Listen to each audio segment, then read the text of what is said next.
Hi friends, నేను మీ భాస్కర్ మేకల. So interesting analysis అనమాట. సో ఖచ్చితంగా ఇది చాలా ఇంట్రెస్టింగ్గా ఉండబోతుంది.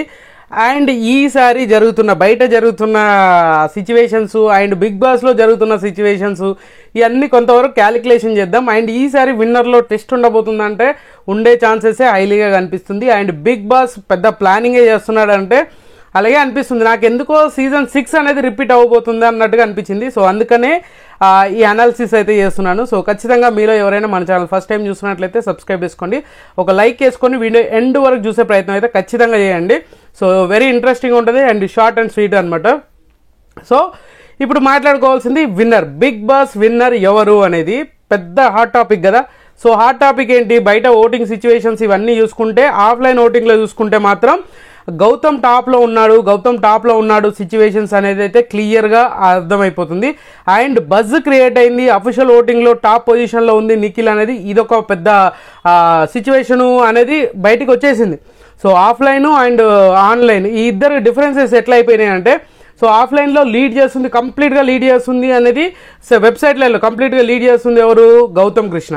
సో యూట్యూబ్లలో కానీ మ్యాక్సిమం యూట్యూబ్ ఇన్స్టా పోల్స్లలో చూసుకుంటే మాత్రం ఖచ్చితంగా నిఖిలే టాప్లో ఉన్నాడు అనేది ఇది పెద్ద బజ్ అనమాట. మామూలు బజ్ కాదు, అఫీషియల్గా కనిపిస్తుంది. కానీ అఫీషియల్ ఓటింగ్లో కూడా డిఫరెన్సెస్ ఉన్నాయంటే అఫీషియల్ ఓటింగ్లో చాలా డిఫరెన్సెస్ అయితే ఖచ్చితంగా ఉన్నాయి.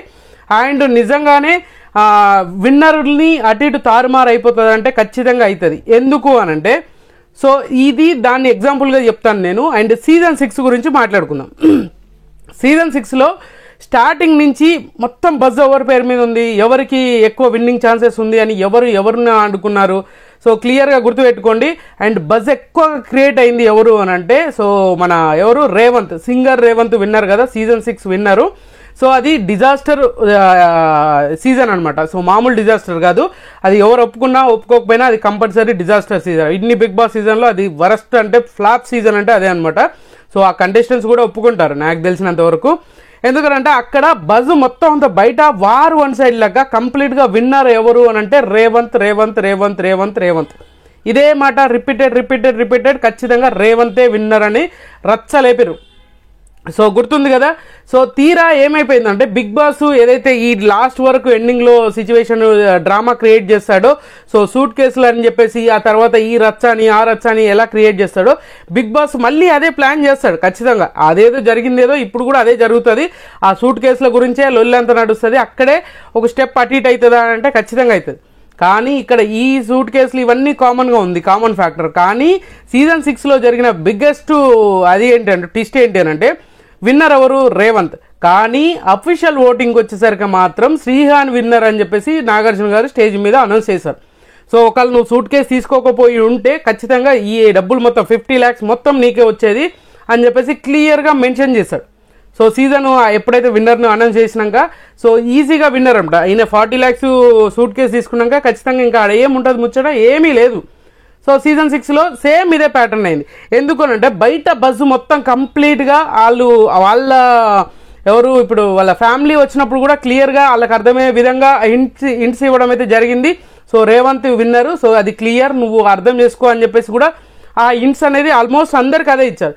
ఇప్పుడు కూడా ఏమైపోయిందంటే నిఖిల్ విన్నరే, అది అందరికీ చెప్తున్న విషయం ఏంటంటే నిఖిల్ విన్నర్. సో సోషల్ మీడియాలో కూడా రచ్చ అదే నడుస్తుంది.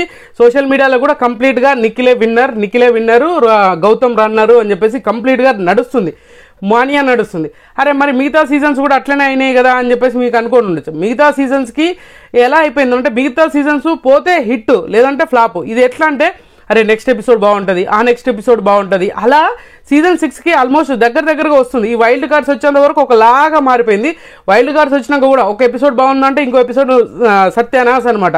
సో ఆ రేంజ్లో తీసుకొస్తుంది. అలా అయిపోతూనే ఉన్నాయన్నమాట సీజన్ మొత్తం. అందుకే దీనికి కంపేర్ చేయాల్సి వస్తుంది.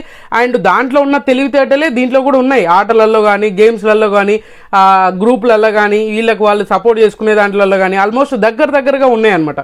సో అక్కడ రేవంత్కి బయట బజ్జు అండ్ కంప్లీట్గా విన్నర్ మెటీరియల్, విన్నరే అయిపోయాడు. ఇంకా ఈయనకు దరిదాపులో కూడా ఎవరు లేరన్న టైంలో ట్విస్ట్ ఎట్లా ఇచ్చిర్రో, సో ఇప్పుడు జరుగుతున్న సినారియో కూడా ఆల్మోస్ట్గా అదే జరగబోతుందని అంటే ఖచ్చితంగా బిగ్ బాస్ ప్రతిసారి కూడా చూడండి, ఎప్పుడు నాగార్జున గారు స్టేజ్ మీదకి వచ్చినా కూడా కంప్లీట్గా టార్గెట్ ఇన్ ఎవరైతున్నారు, గౌతమ్ని టార్గెట్ చేయడం అయితే జరుగుతుంది. అండ్ ఇంకోటి టాప్ పొజిషన్స్ కూడా మారబోతున్నాయి. అండ్ 1, 2 పొజిషన్స్ 3 పొజిషన్లో నబిల్ ఉంటారు, అది కూడా మారబోతుంది. అందుకే Teja analysis is the perfect analysis అని నాకు అనిపించింది అనమాట. ఎందుకంటే ఆ సినారియో అలా ఆ విధంగానే కనిపిస్తుంది, ఆ విధంగానే ముందుకు వెళ్ళిపోతూ ఉంది.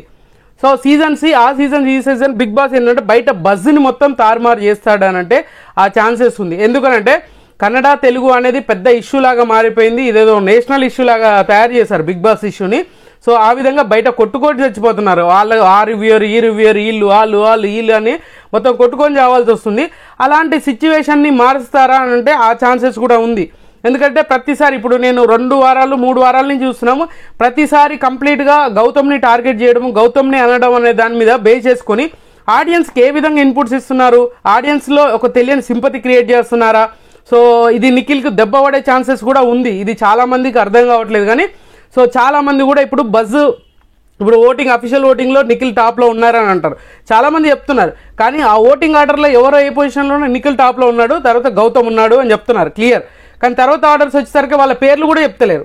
వీళ్ళు ఈ పొజిషన్ వీళ్ళకి ఇంత పర్సెంటేజ్ ఉంది అని చెప్తున్నారు అని. కానీ ఆ మధ్యలో 2-3 కూడా మర్చిపోతున్నారు. వాళ్ళు మర్చిపోయి ఇదే అఫీషియల్ ఓటింగ్ అని చెప్తున్నారు. సో అది కొంచెం ఆలోచించుకోండి. ఆడియన్స్ ఏదైతే ఉన్నారో వాళ్ళు మెయిన్గా మీరు ఆలోచించాల్సింది. సో ఇక్కడ అఫీషియల్ ఓటింగ్ అనేది అన్అఫీషియల్ ఓటింగ్ అనేది చాలా డిఫరెన్సెస్ ఉంటుంది. ఇంకోటి ఏంటంటే అఫీషియల్ ఓటింగ్లోకి వచ్చేసరికి మాత్రం మన మిస్డ్ కాల్ డేటా అనేది చాలా ఇంపాక్ట్ అనేది క్రియేట్ చేయబోతుంది. అండ్ ఇంపాక్ట్ క్రియేట్ చేస్తుంది కూడా. ఎందుకంటే అట్లీస్ట్ అక్కడ హాట్స్టార్ది ఓటింగ్ అనేది అంతవరకు తెలిసినా కూడా సో ఈ మిస్డ్ కాల్ డేటా అనేది ఇంపాసిబుల్ అనమాట. ఎవ్వరు ఎన్ని చేసినా, ఎంత హై పొజిషన్లో ఉన్న వాళ్ళు చెప్పాలనుకున్నా, లీక్ చేయాలనుకున్నా, సో ఖచ్చితంగా మిస్డ్ కాల్ డేటా అనేది ఖచ్చితంగా బయటికి రాదు. ఇది గుర్తుపెట్టుకోండి. అక్కడే బిగ్ బాస్ స్ట్రాటజీ అనేది యూజ్ చేస్తాడు.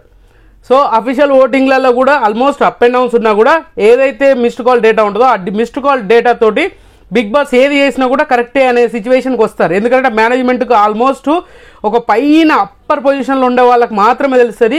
ఆ తర్వాత పొజిషన్స్ ఉన్న వాళ్ళకి ఏ ఒక్కరికి కూడా ఆ మిస్డ్ కాల్ డేటా అనేది లీక్ అయ్యే ఛాన్సే లేదు. ఎందుకంటే అది అఫీషియల్గానే బయటికి రావడం ఇంపాసిబుల్ అనమాట. సో ఏ లీక్లు ఇచ్చినా ఏది చేసినా కూడా మిస్డ్ కాల్ డేటా అనేది ఖచ్చితంగా రాదు. ఒకవేళ హాట్స్టార్ డేటా అనేది ఎందుకంటే డిస్ప్లే అవుతూ ఉంటుంది అనమాట. సో హాట్స్టార్లో ఓటింగ్ అనేది ఎంతమంది కంటెస్ట్ ఉన్నా అంతమంది కంటెస్టెంట్స్ నామినేషన్లు ఉన్న వాళ్ళకి ఆ ఓటింగ్ని బట్టి అప్ అండ్ డౌన్స్ అవుతాయి. వాళ్ళ ఓటింగ్ ఆర్డర్స్ చూపిస్తూ ఉంటుంది. కాబట్టి అది ఎవరో ఒక్కరు లీక్ చేసే ఛాన్సెస్ ఉంది. అండ్ అట్లీస్ట్ కంప్లీట్గా చెప్పకపోయినా దరిదాపులకు ఉన్నారు అనే హింట్స్ అయితే ఖచ్చితంగా వస్తాయన్నమాట. సో అది clear. So missed call data అనేది రాదు కాబట్టి అక్కడ ఏదైనా జరగవచ్చు. ఇప్పుడు గౌతమ్కి ఎక్కువ పడవచ్చు, లేదంటే నిఖిల్కి ఎక్కువ పడవచ్చు. బయట ప్రచారం చేసేదాన్ని బట్టి చాలామంది ఏంటి మిస్డ్ కాల్ ఇస్తారు. చాలామంది హాట్స్టార్లకు వెళ్ళి వేసేదానికంటే ఎక్కువ ఈజీగా మిస్డ్ కాల్ అనేది ఎక్కువగా యూజ్ చేసే ఛాన్సెస్ ఉంది.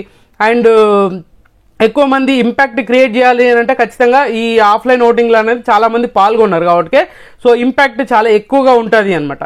సో అలాంటప్పుడు కొంచెం ఆలోచించాలి. ఇప్పుడు యూట్యూబ్ పోల్స్ అయినా కూడా చూడండి, నా పోల్లో నేను ఎవరికి సపోర్ట్ చేసినట్టుగా మాట్లాడతాను అండ్ వాళ్ళకి ఎవరికి ఫేవరబుల్గా ఉంటుందో వాళ్ళు మాత్రం టక్ ఓట్లు వేసేసుకుంటారు. కొంతమంది అది చూడరు, దాని మీద క్లిక్ చేసేస్తారు, వదిలేస్తారు అనమాట. సో వాళ్ళందరూ వెళ్ళి హాట్స్టార్లో ఓటేస్తారంటే ఛాన్స్ లేదు.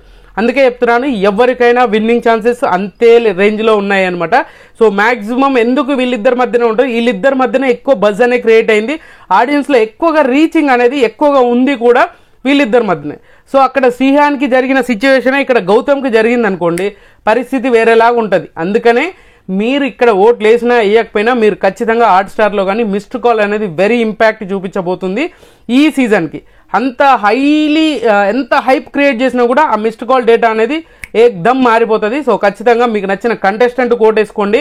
మా ఓడు తోపులో ఉన్నాడని వేరే వాళ్ళకు ఓట్లు చాలామంది నేను కామెంట్స్ చూస్తున్నాను, అరే నిఖిల్ టాప్లో ఉన్నాడు, పృథ్వీకి ఓట్లు వేయంటారా, మనోడిని సేవ్ చేయాలరా అని చెప్పేసి అన్నారు. చూసా, అది చాలా దెబ్బ పడుతుంది. మీకు కావాల్సుకోండి, గుర్తుపెట్టుకోండి. మీరు చిన్న మిస్టేక్ చేసినా కూడా మీకు నచ్చిన కంటెస్టెంట్ని మీరు విన్నర్గా చూసే ఛాన్స్ను కోల్పోతారు. ఎందుకంటే ఆ సిచ్యువేషన్ జరుగుతుంది కూడా. బయట బజ్కి లోపల జరుగుతున్న సినారియోకి చాలా డిఫరెన్సెస్ ఉంది, చాలా ఆపోజిట్ వేలో ప్రొజెక్ట్ అవుతుంది. కాబట్టి కొంచెం ఆలోచించి ముందుకు స్టెప్ వేయడం అనేది చాలా ఇంపాక్ట్ క్రియేట్ చేస్తుంది. సో బయట చాలామంది కూడా సపోర్ట్ చేస్తున్నామని చెప్పేసి అనవసరంగా వాళ్ళని రిస్క్ ఫ్యాక్టర్లో పెడుతున్నారు. సో గుర్తుపెట్టుకొని ఏది ఎట్లా ఉంటుంది, ఏది ఎట్లుంటే బాగుంటుంది అనే దానికంటే ఎక్కువ ఆలోచించకండి. మీకు నచ్చిన కంటెస్టెంట్కి సింపుల్ లాజిక్, మీకు నచ్చిన కంటెస్టెంట్ ఓటేసుకోండి, అయిపోతుంది అక్కడితోటి. సో ఈ మ్యాజిక్లు డ్రిమ్మిక్లు ఏది చేసినా పిఆర్ టీంలు ఎన్ని చేసినా కూడా ఆడియన్స్ చేతిలోనే ఉంటుంది. అండ్ ఎక్కువగా మిస్డ్ కాల్ డేటాలోనే ఎక్కువ ఇంపాక్ట్ అనేది క్రియేట్ అవ్వబోతుంది అనేది క్లియర్గా అర్థమవుతుంది. సో ఖచ్చితంగా అది గుర్తుపెట్టుకొని మీరు సీజన్ 6ని రిపీట్ చేయకుండా జెన్యున్గా ఎవరు విన్నర్ అవుతారో వాళ్ళకి మాత్రం ఓట్లు వేసుకోండి. మీకు నచ్చిన కంటెస్టెంట్కి ఓట్లు వేసుకోండి, విన్నర్ని వేసుకోండి. అంతకు మించి ఏమీ లేదు. సో ఎందుకనంటే ఆ బజ్ బయట రేవంత్కి ఎంత బజ్ అయిందో శ్రీహాన్ గెలిచింది అసలు బజ్జే లేదు. ఓటింగ్ పర్సెంటేజ్లో కూడా ఆల్మోస్ట్ మన రేవంత్కి 30-40 ఉంటే అట్లీస్ట్ శ్రీహాన్ 20 కూడా దాటలేదు. మీరు కావాలంటే ప్రీవియస్ వీడియోస్ కూడా చెక్ చేసుకోండి. అలాంటి సిచ్యువేషన్ నుంచి డైరెక్ట్గా షాక్ ఇచ్చేసి విన్నర్ని చేశారనమాట. సో బిగ్ బాస్ అలాగే ఉంటుంది. ఎవరు ఎప్పుడు ఓట్లు వేస్తారు, ఎవరు అఫీషియల్ వేస్తున్నారు, ఎవరు అన్అఫీషియల్ వేస్తున్నారు అనేది ఇంపాక్ట్ క్రియేట్ చేయడం కంటే ఎక్కువగా మీకు నచ్చిన వాళ్ళకి చేసుకుంటూ ముందుకెళ్ళండి. ఈ డ్రామాలు ఇవన్నీ క్రియేట్ చేసుకొని అరుచుకొని ఫ్యాన్ బేస్ అని కొట్టుకొని ఉన్నంత మాత్రం ఏం లేదు. ఓట్లు వేస్తేనే గెలుస్తారు, అది గుర్తుపెట్టుకొని మాట్లాడాల్సిందే ఎవరికైనా. సో ఖచ్చితంగా ఈ వీడియో మీకు నచ్చినా కూడా నచ్చితే లైక్ చేయండి, షేర్ చేయండి, కామెంట్ చేయండి, సబ్స్క్రైబ్ చేయడం మర్చిపోద్దు. అండ్